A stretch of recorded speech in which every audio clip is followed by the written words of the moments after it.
Hello. मैं बात करना चाहता हूँ उन 4 रीज़न्स की जिसकी वजह से आपका जन्म हुआ है।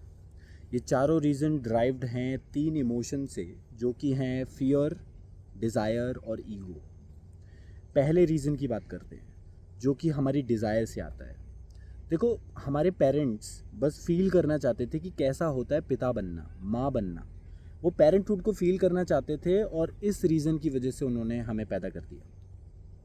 दूसरा रीज़न फियर।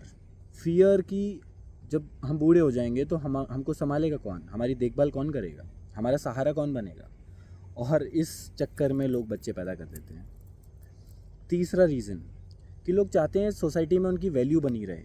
अक्सर लोगों को ये सुनने को मिलता है कि तुम्हारे बच्चे क्यों नहीं हो रहे हैं, लोग सवाल पूछने लग जाते हैं।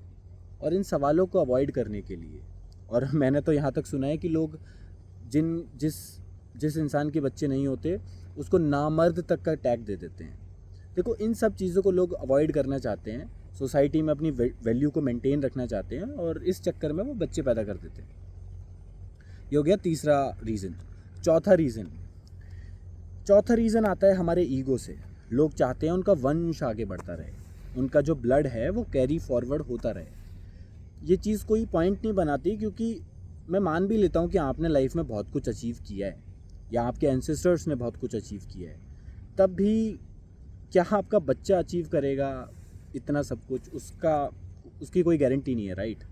पर कुछ चीज़ों की गारंटी है कि वो बहुत सारा दुख सहेगा, वो सफरिंग में जिएगा, क्योंकि आप भी जिए और हम सब जीते हैं। आप जब ऑब्जर्व करोगे तो आपको पता चलेगा कि ये जो चारों रीज़न है ये सेल्फिश हैं। सिर्फ एक इंसान ने अपने इमोशन के बारे में सोचा, उसको डर था तो उस डर की वजह से, उस डर को काबू करने के लिए, उस डर से आने वाली फीलिंग को कंट्रोल करने के लिए उसने बच्चा किया, या उसकी कोई डिज़ायर थी इसलिए उसने बच्चा किया, या उसके अंदर अहंकार था और उस अहंकार को पूरा करने के लिए उसने बच्चा किया। पर उस बच्चे के बारे में कुछ नहीं सोचा गया। अब मैं बात करना चाहता हूँ उन सब रिस्क की जो होते हैं जब भी कोई जन्म लेता है, जिसके बारे में सोचना बहुत ज़रूरी है। देखो, किसी को जब वो कोई जन्म लेता है तो उसकी डेथ तो होगी, उसको बुढ़ापा झेलना पड़ेगा, उसके साथ सेक्सुअल असॉल्ट हो सकता है, रेप हो सकता है, उसका एक्सीडेंट हो सकता है, हार्ट ब्रेक हो सकता है, वॉर होती हैं जिसमें बहुत बहुत लोगों की जान जाती है, बहुत लोगों को एक्सप्लॉयटेशन झेलना पड़ता है। तो ऐसी दुनिया में, ऐसी लाइफ में किसी को पैदा करना इतने सारे रिस्क के साथ, इन 4 सेल्फिश रीजंस की वजह से कोई भी सेंस नहीं बनाता।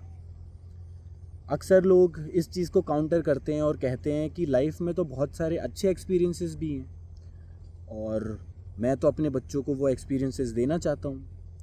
तो एक सिंपल सा लॉजिक ये है कि जो एग्जिस्ट ही नहीं करता, मान लो किसी इंसान ने 2 बच्चे पैदा किए, तो उसने अपने तीसरे, चौथे और 5वें बच्चे को क्या किसी भी तरह के अच्छे एक्सपीरियंस से डिप्राइव्ड रखा?